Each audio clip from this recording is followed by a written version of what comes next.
গঙ্গাপাড়া থেকে গাড়িটা আসছি, যাব কুমিল্লা, শরিয়াতপুর এলো।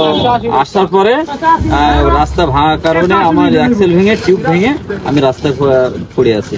এই সাতক্ষীরা ট 11-02-19 এই গাড়িটি সাতক্ষীরা থেকে কুমিল্লার উদ্দেশ্যে রওনা করছিল। তো শরিয়াতপুরে আমিন বাজার নামক স্থানে সকাল আনুমানিক 6:30টায় এই গাড়িটি হঠাৎ চাক্কা নষ্ট হয়ে যায়।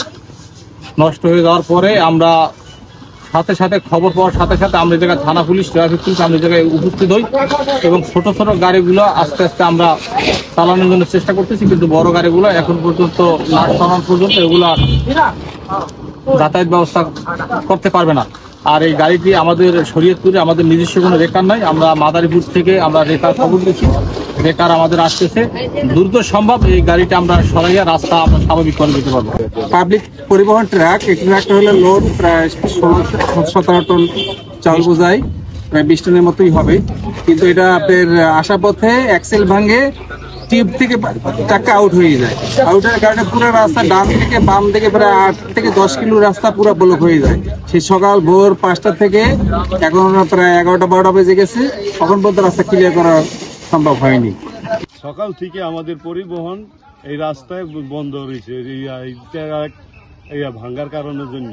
আমরা চাঁদপুরে পৌঁছার কথা ছিল সকাল 10টায়, আর এখনো আমরা এখানে রাস্তায় পড়ে রয়েছি। রোজা রমজানের দিন, আসলে খুব কষ্ট হইতেছে এই রৌদ্র গরম দিন।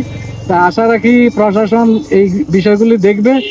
চাউল লোড করা 400 বস্তা চাল নিয়ে এই জায়গায় আসে ডিভিশনাল ভাঙে রাস্তার উপরে ফুল আইরে হয়ে রয়েছে, যাতে কোনো বাস বা কোনো ভ্যান, অটো রিক্সা যাইতে পারতেছে না। এটা যদি আপনারা যারা সংশ্লিষ্ট উপর কর্মকর্তা আছেন তারা যদি এই জায়গায় একটু ভালোভাবে দেখাশোনা করলে হয়তো আমাদের এই রোডটা আগে থেকে একটু ভালো করার চেষ্টা করলে আমাদের জায়গায় যান চলাচল ভালো হবে।